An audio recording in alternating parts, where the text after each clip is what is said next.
शाम का समय था। अकबर के दरबार में एक अजीब सी हलचल मची थी। दरबार के बीच एक गरीब सा दिखने वाला धोबी खड़ा था, जिसकी आंखों में डर कम और चालाकी ज्यादा चमक रही थी। वह जोर से बोला, जहांपनाह, मैं जानता हूं कि बीरबल बहुत बुद्धिमान हैं, पर क्या वे मेरी दी हुई चुनौती हल कर सकते हैं? अकबर ने भौहें टेढ़ी कीं। कौन सी चुनौती? धोबी ने मुस्कुराते हुए एक थैली खोली। उसमें से 3 बिल्कुल एक जैसे कुर्ते निकाले, सफेद, एक ही कपड़े के, एक ही सिलाई के।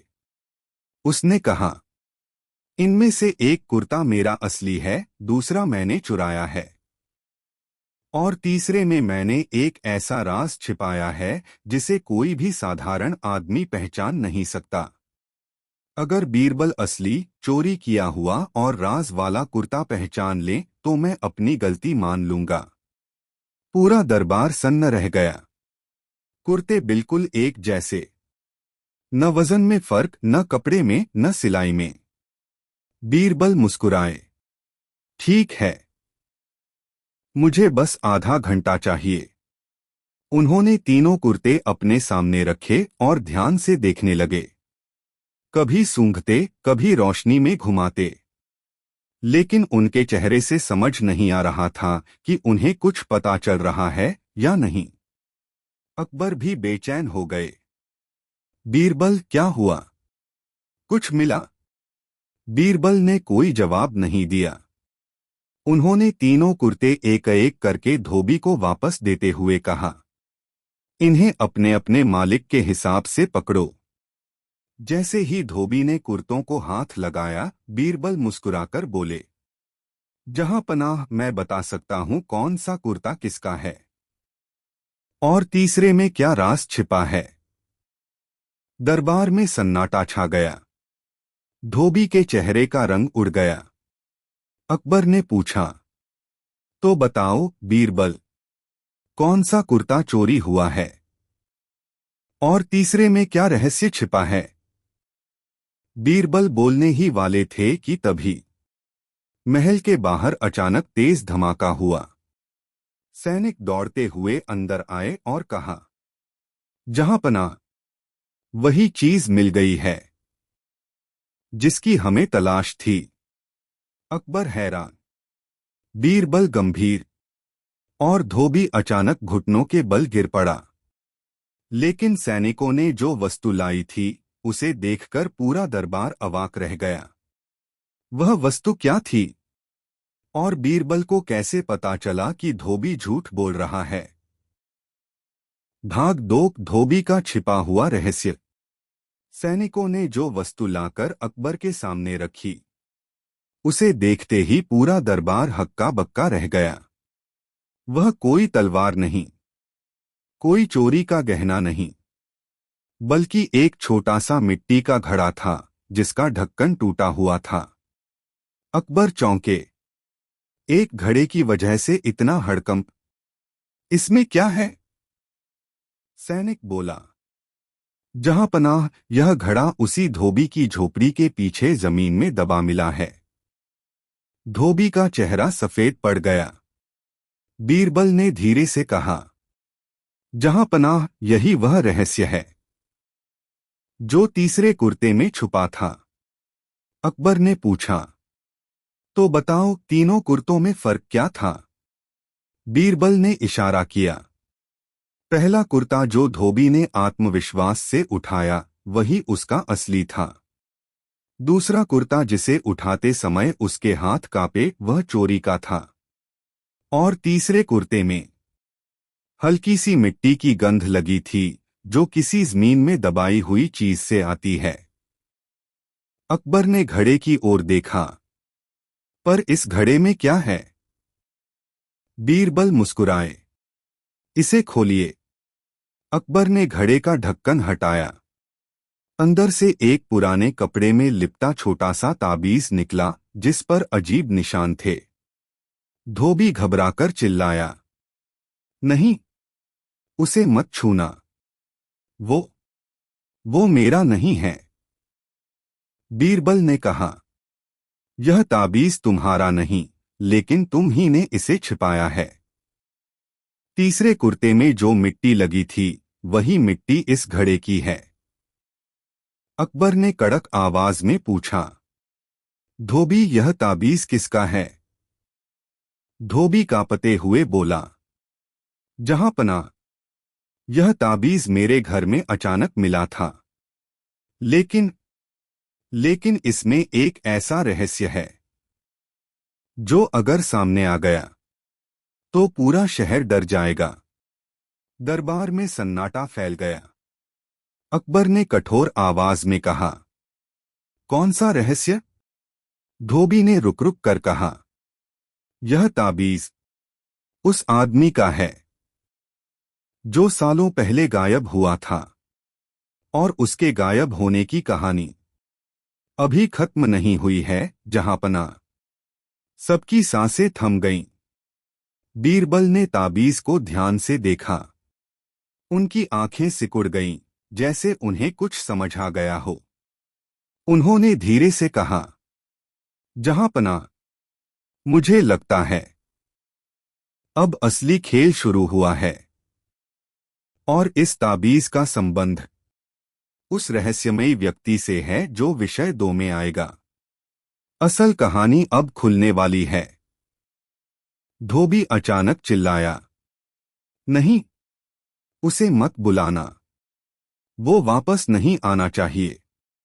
अकबर क्रोध में बोले, वह कौन है? बीरबल ने ताबीज कसकर पकड़ते हूं। भाग 3, ताबीज वाले आदमी की वापसी। दरबार में गहरा सन्नाटा छाया हुआ था। बीरबल ताबीज को हाथ में घुमाते हुए धीरे धीरे बोले, जहांपनाह, यह ताबीज किसी साधारण व्यक्ति का नहीं है। यह उस आदमी का है जिसे लोग आज भी छाया वाला आदमी कहते हैं। अकबर चौंक पड़े। छाया वाला आदमी? वह तो सालों पहले गायब हो गया था। बीरबल ने सिर हिलाया, जी हां, लेकिन लगता है वह वापस आने की कोशिश कर रहा है। धोबी डर के मारे कांप रहा था।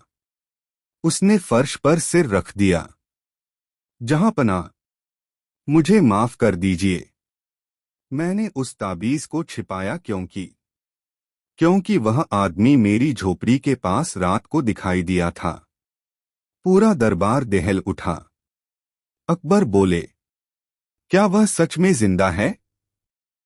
धोबी ने रोते हुए कहा, मैंने अपनी आंखों से देखा जहांपनाह। रात के सन्नाटे में, काले कपड़े पहने, वह आदमी मेरे दरवाजे पर आया और बोला, ये ताबीज किसी और के हाथ में नहीं जाना चाहिए, वरना राज खुल जाएगा। अकबर ने बीरबल की तरफ देखा। कौन सा राज? बीरबल ने ताबीज को खोला। अंदर से एक छोटी सी तांबे की चिप निकली, जिस पर एक नक्शे जैसा निशान था। निशान किसी गुफा का लग रहा था।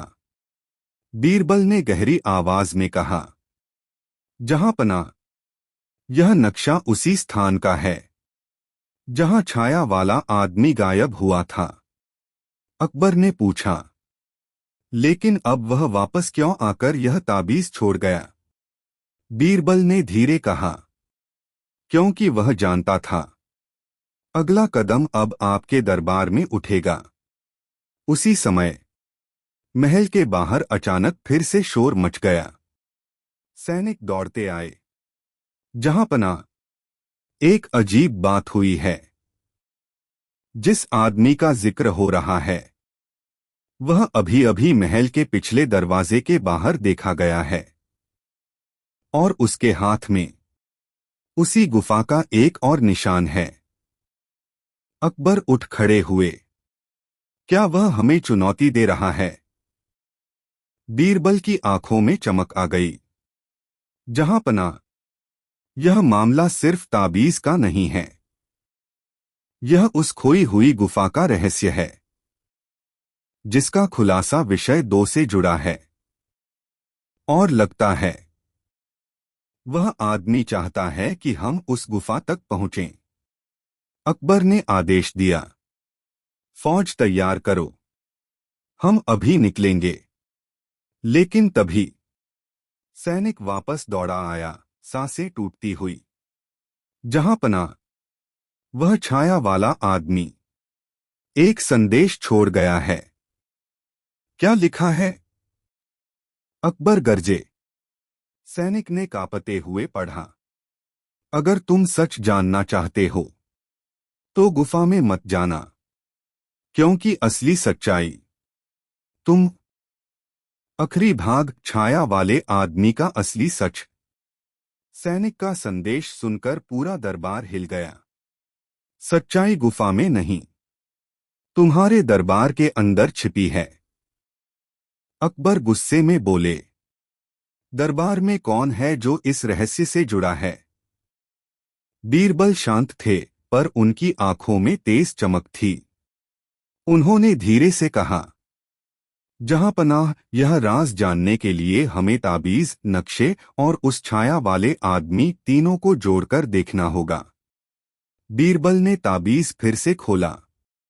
तांबे की चिप पर बने नक्शे में एक छोटा सा चिन्ह था, जो किसी गुफा का नहीं, महल के ही एक गुप्त कमरे का निशान था। अकबर चौंके, यह तो हमारे महल का पुराना तहखाना है, जहां कोई वर्षों से नहीं गया। बीरबल ने धोबी की ओर देखा, और जिस रात उस छाया वाले आदमी ने ताबीज दिया, वह इसी तहखाने से बाहर निकला था। धोबी रोता हुआ बोला, मैं डर गया था हुजूर, मुझे लगा वह कोई भूत है। बीरबल बोले, नहीं, वह आदमी भूत नहीं, जिंदा है, और उसी ने यह नक्शा हमें दिखाने के लिए छोड़ा। अकबर ने सैनिकों को आदेश दिया, तुरंत तहखाना खोलो। तहखाने का रहस्य, अंधेरा, धूल और पुराने जंग लगे दरवाजे। बीरबल मशाल लेकर आगे बढ़े। जैसे ही वे अंदर पहुंचे, दीवार पर उसी ताबीज जैसे निशान उभरे हुए थे। अचानक भीतर से किसी के कदमों की आवाज आई। अकबर और सैनिक तलवारें तानकर आगे बढ़े। एक लंबा, दुबला, काले कपड़ों में लिपटा आदमी धीरे धीरे बाहर आया। उसका चेहरा दुबला, पर आंखें बेहद तेज। अकबर गरजे, कौन हो तुम? और यह सब क्यों किया? उस आदमी ने शांत आवाज में कहा, जहां पना, मैं दरबार का पुराना जासूस जफर हूं, जिसे सबने सालों पहले मृत समझ लिया था। सैनिक दंग रह गए। जफर वही था जो कई साल पहले एक बड़े मामले की जांच करते हुए अचानक गायब हो गया था। जफर ने बताया, मैंने गुफा नहीं, यही तहखाना खोजा था, जहां महल और शहर पर हमला करने का एक पुराना षड्यंत्र का नक्शा छिपा था। मुझे पकड़ लिया गया, पर मैं बच निकला, और तब से सही समय आने का इंतजार कर रहा था। अकबर बोले, और ताबीज? जफर ने कहा, वही कुंजी थी, उसका आधा हिस्सा मेरे पास था, और आधा हिस्सा उस तेज दिमाग वाले व्यक्ति तक पहुंचाना जरूरी था जो इसे समझ सके। इसलिए मैंने धोबी को ताबीज दिया, और उम्मीद थी कि वह डरकर इसे दरबार तक लाएगा। और यही हुआ। बीरबल मुस्कुराए, मतलब तुम्हारी जय।